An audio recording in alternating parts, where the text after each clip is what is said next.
అరుణ రానే వచ్చింది. అరుణ రాకని గ్రహించినట్టే ఉండిపోయాడు శేఖరం. అరుణ అక్కడే ఉన్న ఇంకో కుర్చీ చప్పుడయ్యేలా కాస్త పక్కకి జరిపి మరీ కూర్చుంది. శేఖరానికి తల ఎత్తక తప్పలేదు. తల ఎత్తి అరుణకేసి చూడనట్లు చూసి చిన్నగా నవ్వాడు బలవంతంగా. చాలా అర్జెంటు పనిలో ఉన్నట్టున్నావు, అతి మామూలుగా అంది అరుణ. కళ్ళు మాత్రం చాలా నిశితంగా పరీక్షిస్తున్నట్టుగా ఉన్నాయి. ఇదేదో చాలా పెద్ద దుమారమే అనిపించింది శేఖరానికి. కాగితాలు పక్కకి పెట్టి గాలికి ఎగిరిపోకుండా దానిమీద పేపర్ వెయిట్ పెడుతూ, ఏమిటరుణా అన్నాడు పూర్తిగా ఆమెకేసి తిరగకుండానే. అర్జెంటు పనేమో చూసుకో. ఈసారి అరుణ గొంతులో హేళన ధ్వనించింది. శేఖరం కుర్చీలో వెనక్కి వాలుతూ అన్నాడు, అర్జెంటేమీ కాదు. నేను అడగబోయేదేమిటో నీకు తెలిసే ఉంటుందనుకుంటాను. చెప్పందే ఎలా తెలుస్తుంది? చాలా నిదానంగా అన్నాడు.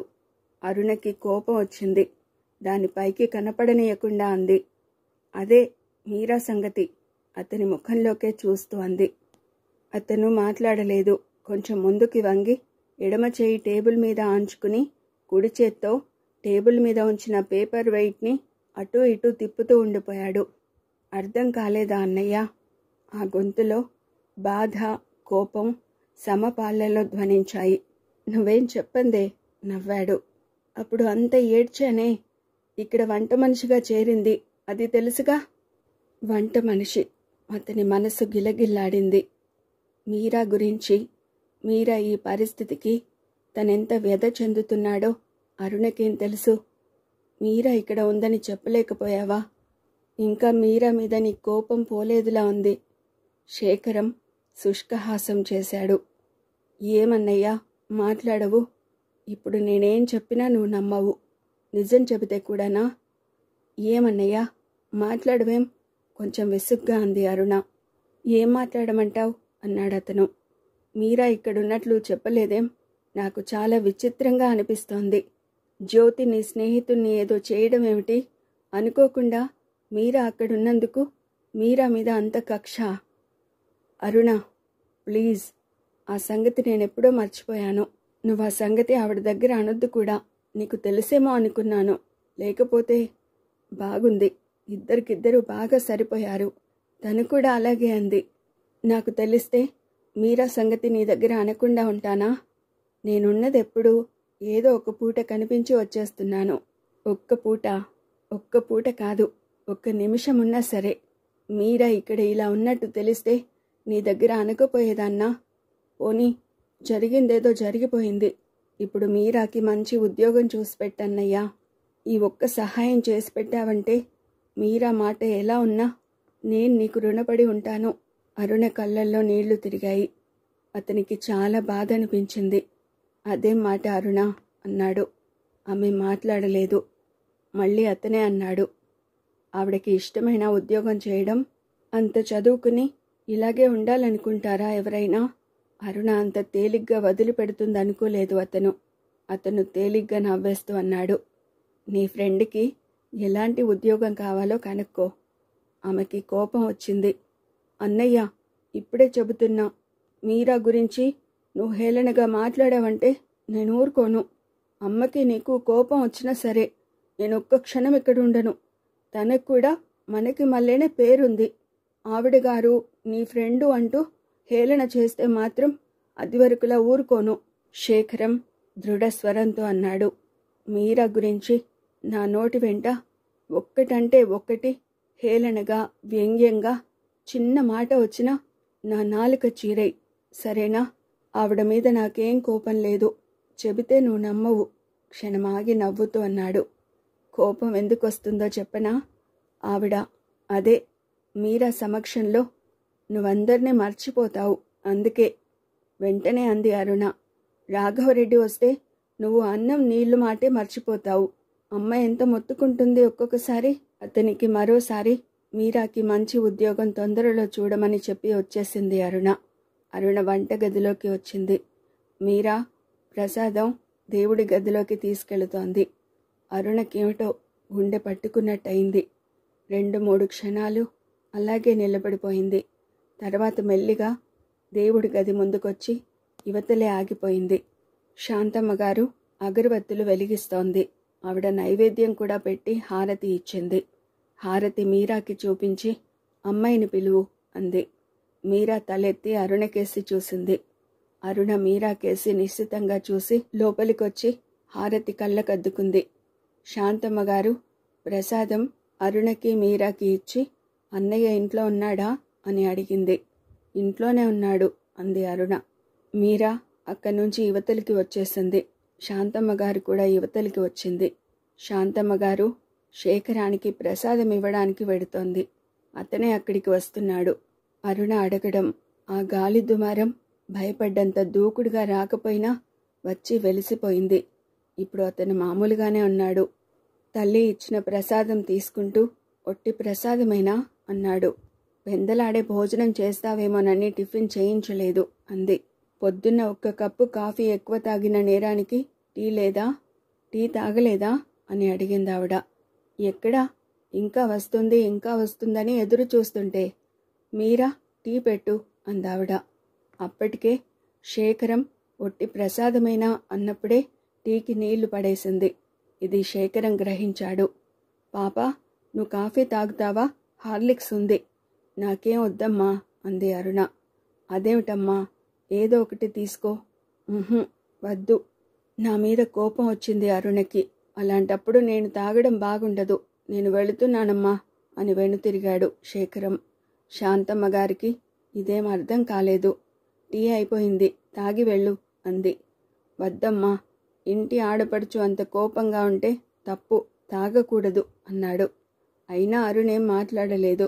అన్నయ్య ఏదో మంచి ఉద్యోగం చూస్తాడు, మీరాకి పర్వాలేదు అనుకుంది. వంటగదిలో మీరాని చూసేసరికి మళ్ళీ మనసులో దిగులు నిండిపోయింది. ఆడపడుచుకి కోపం వచ్చిందని రేపొద్దున్న నీ పెళ్ళాం భయపడాలి గాని నువ్వేం భయపడనక్కర్లేదు అంది శాంతమ్మగారు. ఇంక శేఖరం మాట్లాడలేదు. ఏం, అబ్బాయి గారికి నోటికి తాళం పడిందా అంది అరుణ. శేఖరం అరుణకేసి చూపులు మళ్లించుకున్నాడు. మరేమిటనుకున్నావు? పెళ్లి మాట ఎత్తితే మరి మాట్లాడడు. అక్కడి నుంచి వెళ్ళిపోతాడు అంది శాంతమ్మగారు వంటగదిలోకి వెళుతూ. మీరా టీ కలిపింది కానీ తీసుకురాలేదు. మామూలుగా ఎప్పుడూ అతనున్న చోట శాంతమ్మగారు అక్కడ ఉన్నా లేకపోయినా అక్కడ పెట్టి వెళ్ళిపోతుంది. ఇప్పుడేమిటో వెళ్ళాలనిపించలేదు. అలాగే నిలబడిపోయింది. మీరా అలా నిలబడ్డం చూసి, అయిందా అంది శాంతమ్మగారు. ఆవిడ పట్టుకెళితే బాగున్ను అనుకుంటూ, అయిందమ్మా అంది. మరి ఇచ్చేయి అని ఆవిడ దేవుడి గదిలోకి వెళ్ళిపోయింది. మీరా మనసు ఉస్సూరుమంది. శేఖరం తల తిప్పి వంటగదికేసి చూశాడు. మీరా టీ కప్పు చేత్తో పట్టుకుని ఉంది. ఆ నిలబడిన తీరు చూస్తే రావడం ఇష్టం లేనట్టుగా అనిపించింది అతనికి. అరుణ ఈరోజే వచ్చింది. అది వరకు అంత స్నేహం ఉండి ఇప్పుడు ఇలాంటి బిడియం కావచ్చు. లేకపోతే ఇందాకటి మాటలు. శేఖరం అరుణకేసి తిరిగి, అరుణ, టీ అయినట్టుంది, తీసుకురా అన్నాడు. అరుణ ఇచ్చిన టీ తాగి అతను వెళ్ళిపోయాడు. తర్వాత మీరా అరుణ దగ్గరగా వచ్చి అంది, అరుణ, కాఫీ తాగుతావా హార్లిక్సా? ఏం తాగితే బాగుంటుందంటావు అంది అరుణ. అరుణ అలా ఎందుకందో మీరాకి అర్థమైంది. అయినా అర్థం కానట్టే అంది, నీ ఇష్టం అరుణ. మీరా మాట పూర్తి కాకుండానే, కాఫీయే బాగుంటుంది, ఏమంటావు అంది. మీరా బాధగా చూసింది అరుణకేసి. ఇప్పుడు తను తాగనంటే అరుణ తాగదు. కానీ ప్రతిదానికి అరుణ ఇలా చేస్తే ఏం బాగుంటుంది? నేనిక్కడ మానేయడం చాలా ఉత్తమం అరుణ. ఇలా అయితే లాభం లేదు ముఖం దించుకుంటూ అంది. అదేమిటి మీరా, కాఫీ ఇచ్చినందుకే? నేను వస్తానని నా గురించి నీకు చాలా రోజుల నుంచి తెలుసు. కానీ నువ్వెక్కడున్నావో ఎలా ఉన్నావో నాకు అసలు తెలియదు. హఠాత్తుగా నిన్నిక్కడ చూసి ఎంత సంభ్రమాశ్చర్యాలలో తేలిపోయానో, ఇక్కడ నిన్నిలాంటి పరిస్థితుల్లో చూసి ఎంత వ్యధ చెందానో నీకు అర్థం కాకపోవచ్చు మీరా. అరుణ గొంతు వణికింది. మీరా మనసు బాధపడింది అరుణ మనసు బాధ పెట్టినందుకు. అదేమిటరుణ, నా గురించి నువ్వు బాధపడతావని నాకు తెలియదు, అందుకే మహా గొప్పగా ఊరుకున్నావు. మొదలంటే మా అమ్మ నీకు తెలియదు. అన్నయ్య వచ్చాక అమ్మని అడిగి 1 కార్డు రాస్తే ఎంత కష్టమైన చోట మసలినా 1 కార్డు రాయడానికి వీల్లేని పరిస్థితుల్లో ఎవరైనా ఉంటారా? నువ్వలా రాస్తే నాకు రావడానికి కుదరదే అనుకో, అన్నయ్యకి చెప్పేదాన్ని, వారికి చెప్పేదాన్ని. నీకు ఈ పాటికి మంచి ఉద్యోగం దొరికేది. అన్నయ్య మీద నీకు కోపం పోనట్టుంది. అరుణ, చల్లారిపోతోంది అంది మీరా. నువ్వు కానీ తప్పనిసరిగా. మీరా కప్పుని నోటి దగ్గర ఉంచుకుంది. అరుణకి సావకాశంగా నచ్చ చెప్పాలనుకుంది. మధ్యాహ్నం మామూలు టైంకే మీరా వచ్చింది. శాంతమ్మగారు, అరుణ, శేఖరం హాల్లోనే కూర్చున్నారు. భుజం నిండుగా పమిట కప్పుకుని తల వంచుకుని లోపలికెళ్ళిపోతున్న మీరాని రెప్ప వాల్చకుండా అలాగే చూస్తుండిపోయింది అరుణ. ఎక్కడికైనా వెడుతున్నప్పుడు తను పమిట భుజం నిండుగా కప్పుకుంటే మీరా ఏమనేది? అబ్బా, ముసలమ్మలా ఆ పమిట కప్పుకోవడం ఏమిటే అని తీసి పారేసేది. నాకది అలవాటైంది అంటే, నాకు అలవాటు లేదు. మనిద్దరం కలిసి వెళుతున్నప్పుడు నువ్వు బుద్ధిమంతురాల్లా పమిట కప్పుకుని వస్తే నీ పక్కన నడుస్తున్న నన్నేమంటారో తెలుసా ఎవరైనా? నా కోసం నువ్వే త్యాగం చెయ్యి, నీకోసం నేనేదైనా త్యాగం చేస్తాను, సరేనా అన్న మీరా. ఆ తర్వాత అరుణ వాళ్ల మాటల్లో కలగజేసుకోలేదు. ఇది శేఖరం, శాంతమ్మగారు కూడా గ్రహించారు. శేఖరం పుస్తకం తీసుకుని చూడసాగాడు. శాంతమ్మగారికి రవంత కోపం కలిగింది. మీరా గురించి బెంగతో అరుణ ఇలాగే దిగులుగా ఉంటుందేమో, ఇదెక్కడి చోద్యం అని అనుకోకపోలేదు. కాని మళ్ళీ వెంటనే సర్దుకుందావిడ. తనకే మీరాని చూస్తే ఏదో చెప్పలేని అభిమానం ఏర్పడింది. అలాంటిది అంత స్నేహంగా ఉన్నారాయే. తర్వాత శేఖరం తన గదిలోకి వెళ్ళిపోయాడు. అరుణ పుస్తకం తీసుకుని నామకే వాస్తే తిరగేస్తోంది. శాంతమ్మగారు చెప్పిన పలహారం చేసి టీనీళ్లు పడేసింది. అరుణని ఏం తినాలని ఉందని ఎన్నిసార్లు అడిగినా అరుణ చెప్పలేదు. పైగా తనకేం తినాలని లేదని చెప్పింది. అడిగి అడిగి ఆవిడకి విసుగొచ్చి తనకి తోచింది చేయమని చెప్పింది. శేఖరం రాలేదు. గదిలోకే తెచ్చిపెట్టమన్నాడు. రాఘవరెడ్డి వచ్చినప్పుడే అతను టిఫిన్ గదిలో తీసుకుంటాడు. అది కూడా అతనే స్వయంగా ఇద్దరికీ తీసుకు తెచ్చుకుంటాడు. తల్లిని తెమ్మనడు. ఒరేయ్, అదసలే దిగులుగా ఉంది. నువ్వు కాస్త పక్కనుంటే నయం. మధ్యాహ్నం భోజనం కూడా సరిగా చేయలేదు. ఇలా అయితే ఎలా? బాధగా విసుగ్గా అందావిడ. అతను తడుముకోకుండా అన్నాడు, నువ్విద్దరికీ టిఫిన్ తీసుకురామ్మా, నేను అరుణని పిలుచుకొస్తాను అని. ఆవిడ ఇంకేమనడానికి వీలు లేకుండా అక్కడి నుండి వెళ్ళిపోయాడు. శాంతమ్మగారు మీరాని అరుణకి, శేఖరానికి టిఫిన్ ప్లేట్లలో పెట్టి తీసుకురమ్మంది. మీరా ఆవిడ చెప్పినట్లే చేసింది. మీరా టిఫిన్ ప్లేట్లు టేబుల్ మీద పెడుతుంటే శేఖరం అరుణని తీసుకొచ్చాడు. గుమ్మం వరకు వచ్చిన శేఖరం గుమ్మం ఇవతలే ఆగిపోయాడు. ఎందుకా అన్నట్టు అరుణ అన్నగారికేసి చూసింది. శేఖరం చూపులు తిప్పుకున్నాడు. అరుణకి ఏం చెప్పకుండా పనుంది, నీతో మాట్లాడాలిరా అని తీసుకొచ్చాడు శేఖరం. తల్లి పలహారం తీసుకొస్తుందని, మీరా గురించి వివరంగా అన్ని అరుణని అడిగి తెలుసుకోవచ్చని అతను ఊహించాడు. అంతా తారుమారైంది. టిఫిన్ పట్టుకొచ్చిన మీరాని చూస్తుంటే అరుణ ఎప్పట్లా బాధగా ముఖం పెట్టుకుంది. శేఖరం లోపలికి వస్తాడేమో తను వెళ్ళిపోదామని 1-2 నిమిషాలు చూసింది మీరా. కాని అతను వచ్చే జాడ కనిపించలేదు. మీరా వెనక్కి తిరిగి 2 అడుగులు వేసి ఆగిపోయింది. శేఖరం పక్కకి తప్పుకున్నాడు. మీరా వెళ్ళిపోయింది. శేఖరం లోపలికి వచ్చాడు. తల్లి ఏదో అనబోతుంటే తల్లిని వెళ్ళిపోమన్నట్లు సంజ్ఞ చేశాడు. శాంతమ్మగారు వెళ్ళిపోయింది. వెనకే అరుణ కూడా వెళ్ళబోయింది. అరుణ, మాట ఇలా రా పిలిచాడు శేఖరం. ఏమిటన్నట్లు చూసింది అరుణ. ముందు ఇలా వచ్చి కూర్చో అంటూ తన కుర్చీలో కూర్చున్నాడు. అరుణ మాట్లాడకుండా వచ్చి కూర్చుంది. టిఫిన్ తీసుకో అని టిఫిన్ ప్లేటు అరుణ ముందుకు జరిపాడు. అరుణ మాట్లాడలేదు, తీసుకోలేదు. నువ్వు కాని పొడిగా అంది అరుణ. అలా ఉన్నావేం అందామనుకున్నాడు. నీకు తెలియదా అంటుంది వెంటనే. నచ్చ చెబుతున్నట్టుగా అన్నాడు. అరుణ, మీరాకి చాలా తొందరలోనే మంచి ఉద్యోగం వచ్చేలా చూస్తాను. ఏ ప్రైవేట్ కంపెనీలోనన్నా దొరక్కపోదు. నువ్విలా దిగులుగా ఉంటే అమ్మ ఎంత బాధపడుతుందో తెలుసా? తన గురించి నువ్విలా దిగులుగా ఉండడం, నువ్వు దిగులుగా ఉన్నావని అమ్మ బాధపడ్డం మీరాకి ఇష్టంగా ఉంటుందా? నువ్వే ఆలోచించు. అరుణ మాట్లాడలేదు. తన గురించి కూడా నువ్వు ఆలోచించు, అప్పుడు నీకంత బాధ అనిపించదు. బాగుందన్నయ్య, అరుణ నవ్వింది. మీరా గురించి ఆలోచించకపోతే నాకింత బాధెందుకు? నేనంటున్నది అది కాదు అని 2-3 క్షణాలు ఆగి అన్నాడు. అమ్మ మీ స్నేహాన్ని అర్థం చేసుకోగలదు, కానీ నువ్విలా బాధపడుతూ కూర్చోవడం అమ్మ సహించగలదా?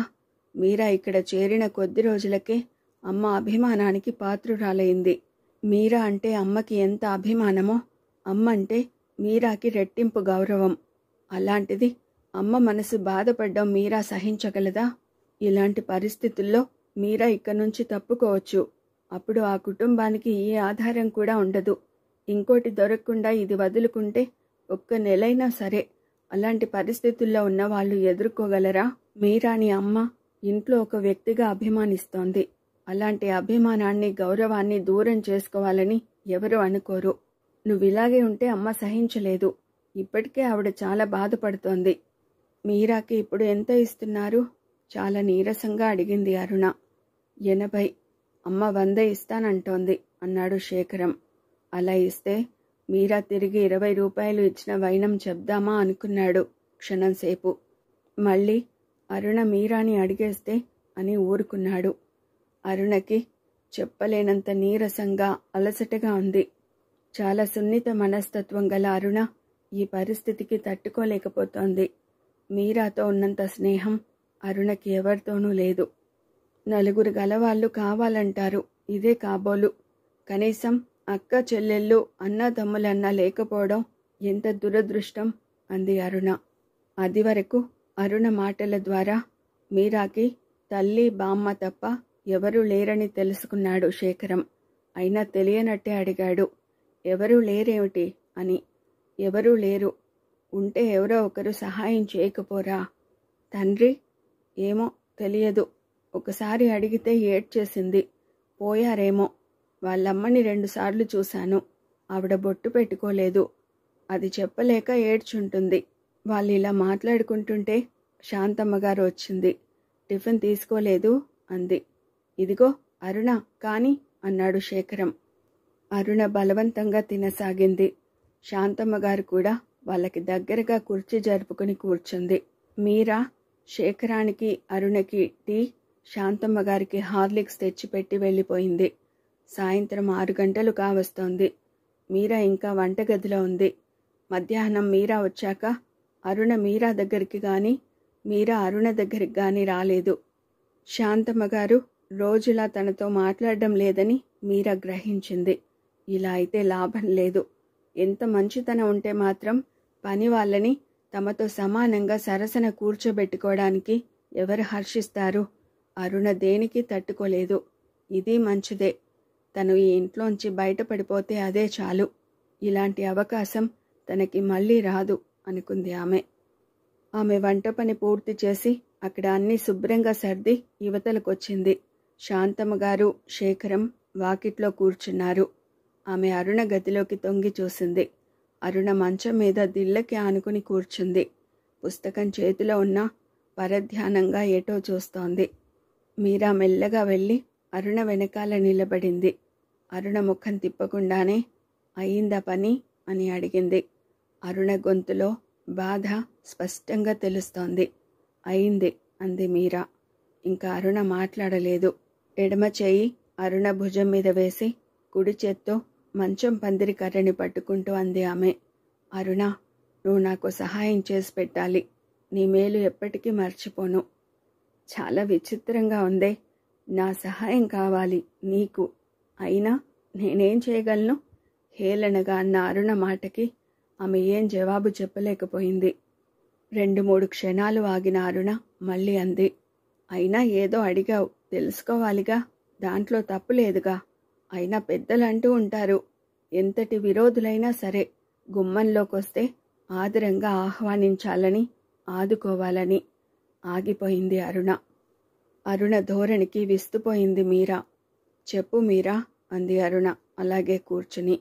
అదే అరుణ, అమ్మగారితో చెప్పు. నేను మానేస్తాననగానే సరేననమని చెప్పు. నీ మేలు ఎప్పటికీ మర్చిపోను. జీవితాంతం నీకు కృతజ్ఞురాలనై ఉంటాను అరుణ.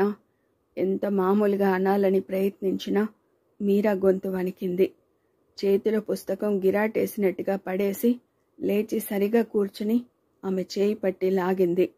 మీరా, ఇలా రా అంటూ తన పక్కన కూర్చోబెట్టుకుంది. ఆమె యాంత్రికంగా వచ్చి కూర్చుంది.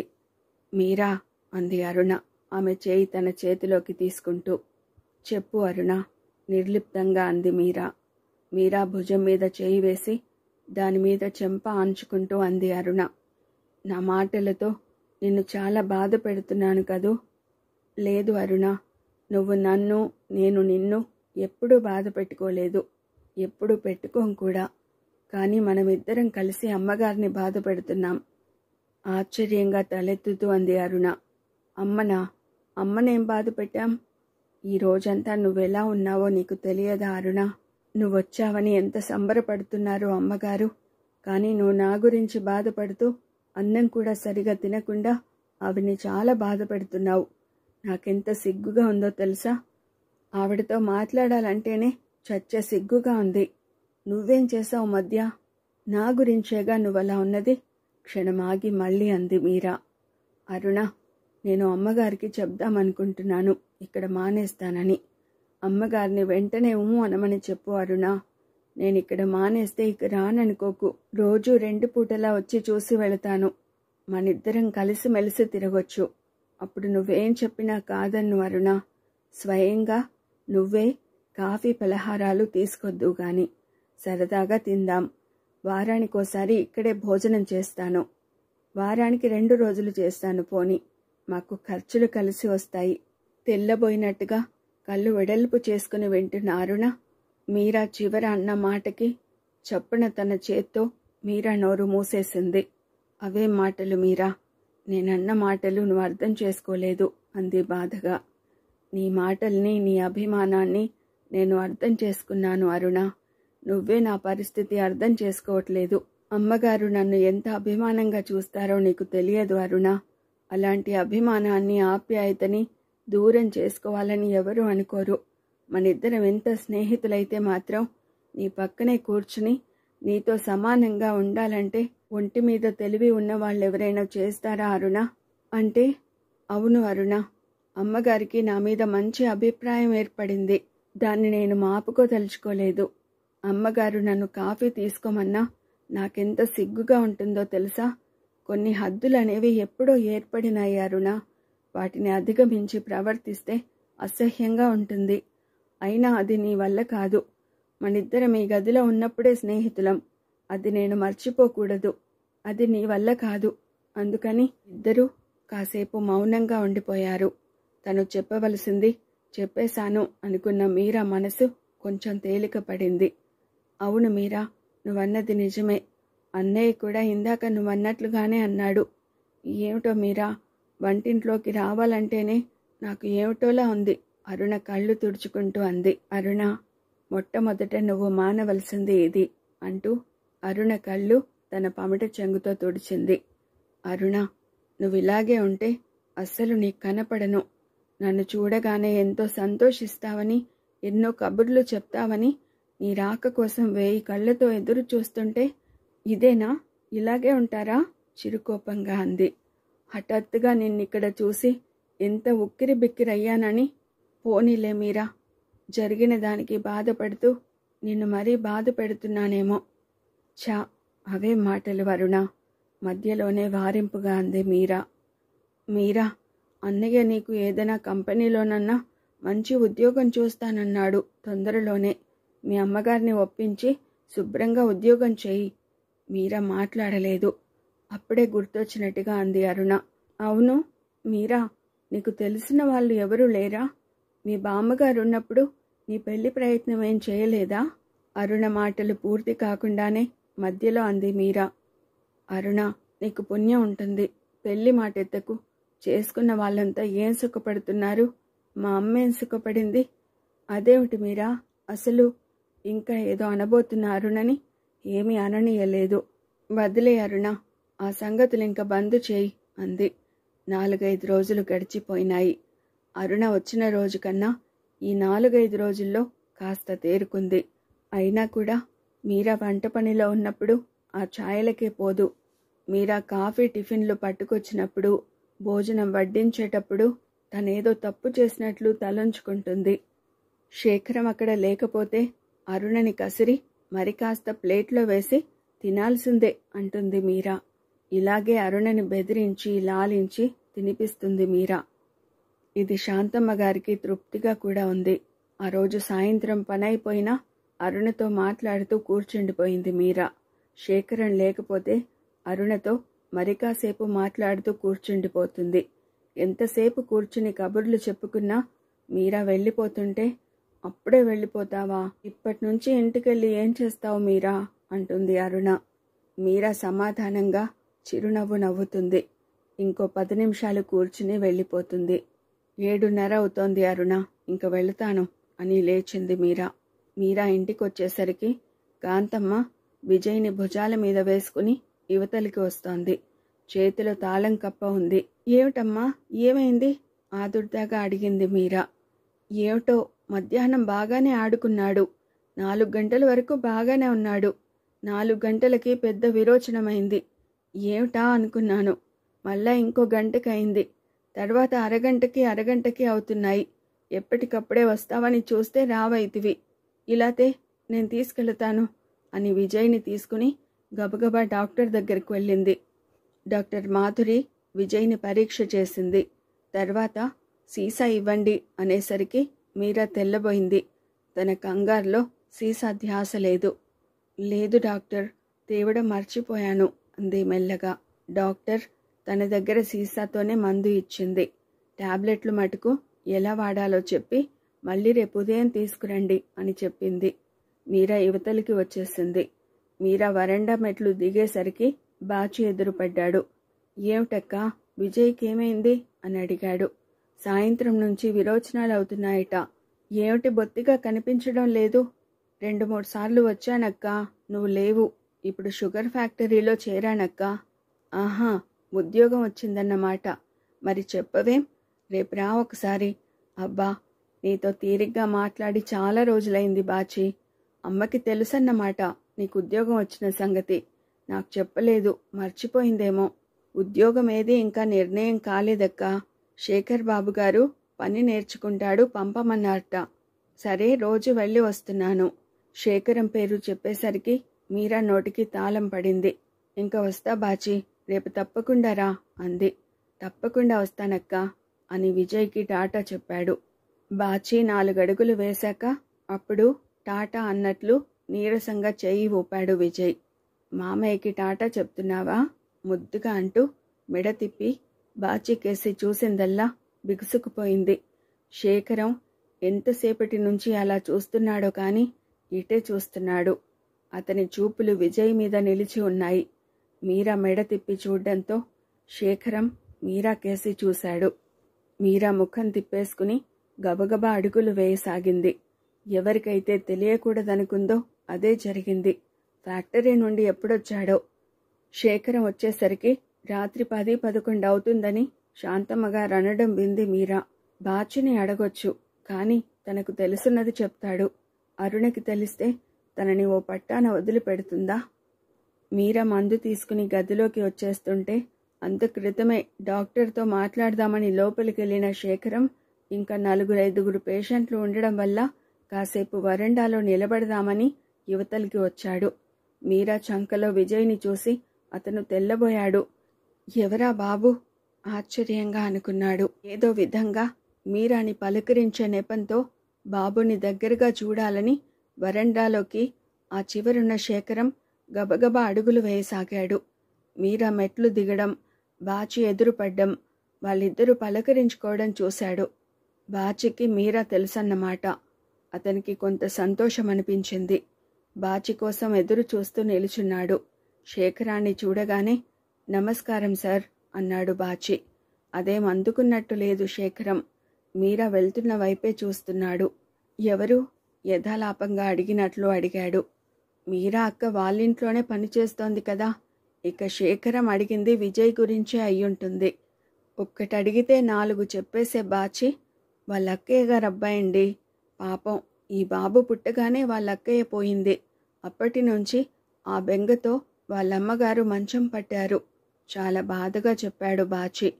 అక్కయ్య ఎవరూ లేరని అరుణ ఎన్నోసార్లంది. ఈ బాబు తర్వాత డాక్టర్తో రేపు కలుస్తానని చెప్పు అని బాచితో చెప్పి వచ్చేశాడు శేఖరం. అతనికి జ్యోతి అన్న మాటలు గుర్తుకొచ్చాయి.